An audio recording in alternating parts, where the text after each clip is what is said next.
I said, great friends. I'm going to continue on with the magic trip. Hope you're enjoying it. Do you think the stage fell down? Asked Jessie. I don't know. Let's go look, said Evan, grabbing a handful of peanut butter cracker sandwiches. It was the first time either one of them had stepped outside in 2 days, and Evan felt like an alien landing on a strange planet. Some things were familiar, but some things were completely weird. The backyard was covered in fallen branches, not just a few. Dozens of broken tree limbs lay scattered all over the yard. There was also a big plastic trash can that Evan didn't even recognize and a patio umbrella. High up in the branches of one of the trees was a yellow tricycle.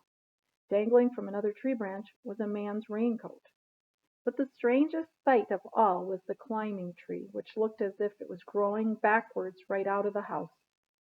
It stuck out of the side of the house and slanted down to the place on the trunk where it had snapped, almost as though the house had grown an arm and were reaching greedily for something in the woods. Evan thought of a trick he could do where he cut a rope into 4 pieces and then made it whole again. It was called Torn and Restored, or the TNR, and really good magicians could do it with just about any object, a card, a piece of cloth, even a stick. Evan wished he could perform that trick on the climbing tree. What a mess, said Jessie. Evan had to agree. The storm had done its job well.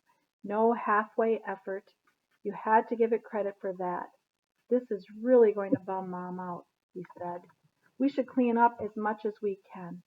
Jessie was already picking up the smaller branches. She liked making things neat, putting things in their place. Evan retrieved the big plastic trash can. Might as well use it until the owner comes to claim it. And then they spent the next half an hour filling it up with sticks and carrying them into the woods. It made Evan sad to think that some of these sticks were bits and pieces of the climbing tree. Even worse was the picture that came to mind of how workmen would come and take it away. He imagined a bulldozer and chainsaws. Evan hoped he would be at school when the workmen came. Hey, hi! Evan turned to see Megan Moriarty coming around the house and into the backyard. She was smiling and waving, and then she stopped suddenly. Whoa, there's a tree sticking out of your house. Actually, said Jessie, it's sticking into the house. Well, you've got us beat. All we have is 2 missing shutters and some bricks that fell off the chimney, plus my dad's leaf blowers up in a tree. Evan pointed out the tricycle and the raincoat hanging from the trees in their backyard, and then Megan noticed the stage and she asked, Are you still going to do the show? Evan looked at Jessie, who looked down at her feet. There are some problems, he said. I don't think we can do it. He felt his heart sink. On top of everything else, there would be no magic show. He saw Jessie's eyes start to fill up. But you have to, said Megan. I've already sold tickets. What? Asked Evan. Jessie gave me the tickets she printed up, and some kids asked if they could buy them on Friday so they wouldn't have to wait in line, and I said sure, and they gave me their money, and I gave them their tickets. Evan noticed that Jessie had stopped crying. Any time money was the subject, Jessie perked up. Oh, I don't think anyone would come anyway, said Evan. They're probably cleaning up and stuff.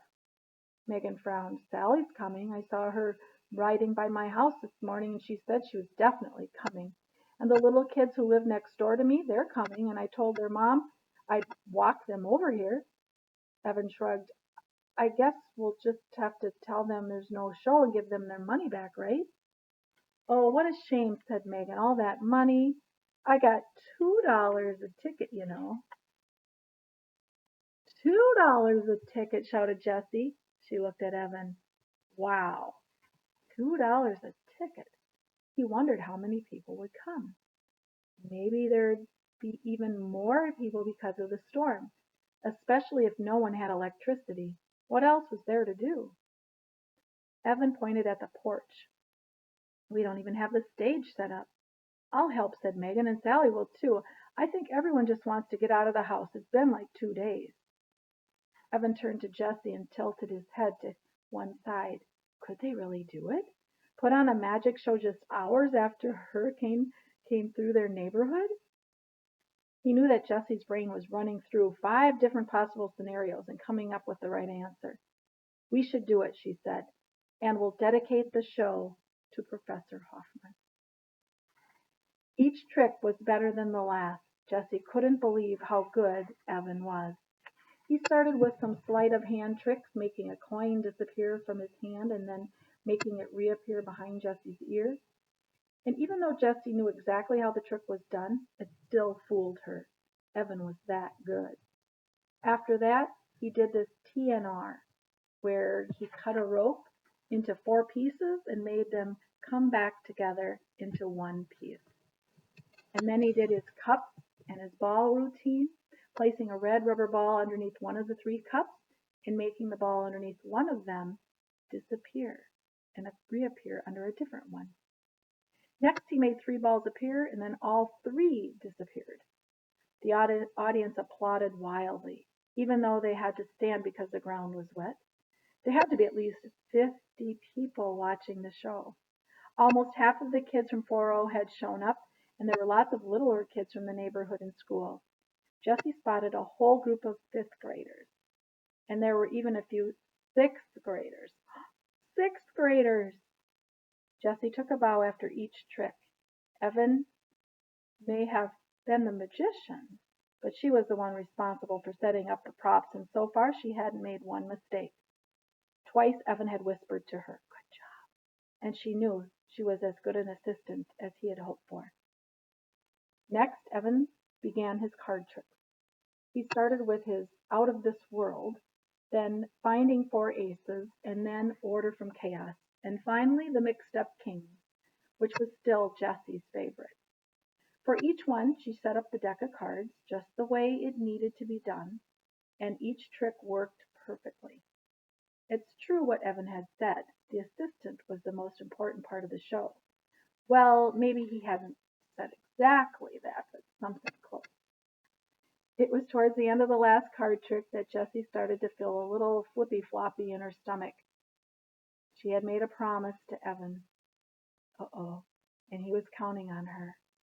Her dad had broken his promise to Evan, and Jessie was determined not to be like her dad. But would she be able to do it? Or would she ruin the whole show? "And now, ladies and gentlemen," Evan said in his booming stage voice, "for my second to last trick, I will make a rabbit appear in this empty box." Jessie carefully placed the rabbit box on the prop table, just as Evan had taught her, so that the front of the box faced directly out of the audience. She had already hidden Peter Rabbit inside the box, behind the wooden panel. As she put the box on the table, she felt a pang of sadness. Peter Rabbit was made of soft material, but his fur wasn't silky and warm like Professor Hoffman. Evan did a great job building up the crowd's excitement. First, he knocked loudly on all 4 sides of the box. Then he lifted the tablecloth on the prop table to show that there was nothing underneath. Then he opened the lid of the box and he waved his hand around inside to show that the box was completely empty. "And now I will simply place this scarf over the box and lightly tap it once with my magic wand." Evan tapped the box and then whisked away the scarf, and there was the rabbit. The stuffed Peter Rabbit was in the box, lying on its side, still wearing its blue coat and holding a carrot. Jessie reached inside the box and held out the rabbit for everyone to see. "Hey, that's not a real rabbit," shouted Scott Spencer from the audience. "It's a toy," called out one of the younger kids from the neighborhood. "Well, he still made it appear out of thin air, didn't he?" said Jessie, annoyed at the audience and how they weren't applauding. It was a really good trick. All right. Kind of like the dad said, didn't he? He called it hecklers, people who make not nice remarks when you're doing a show. So let's see how they handle that. Bye.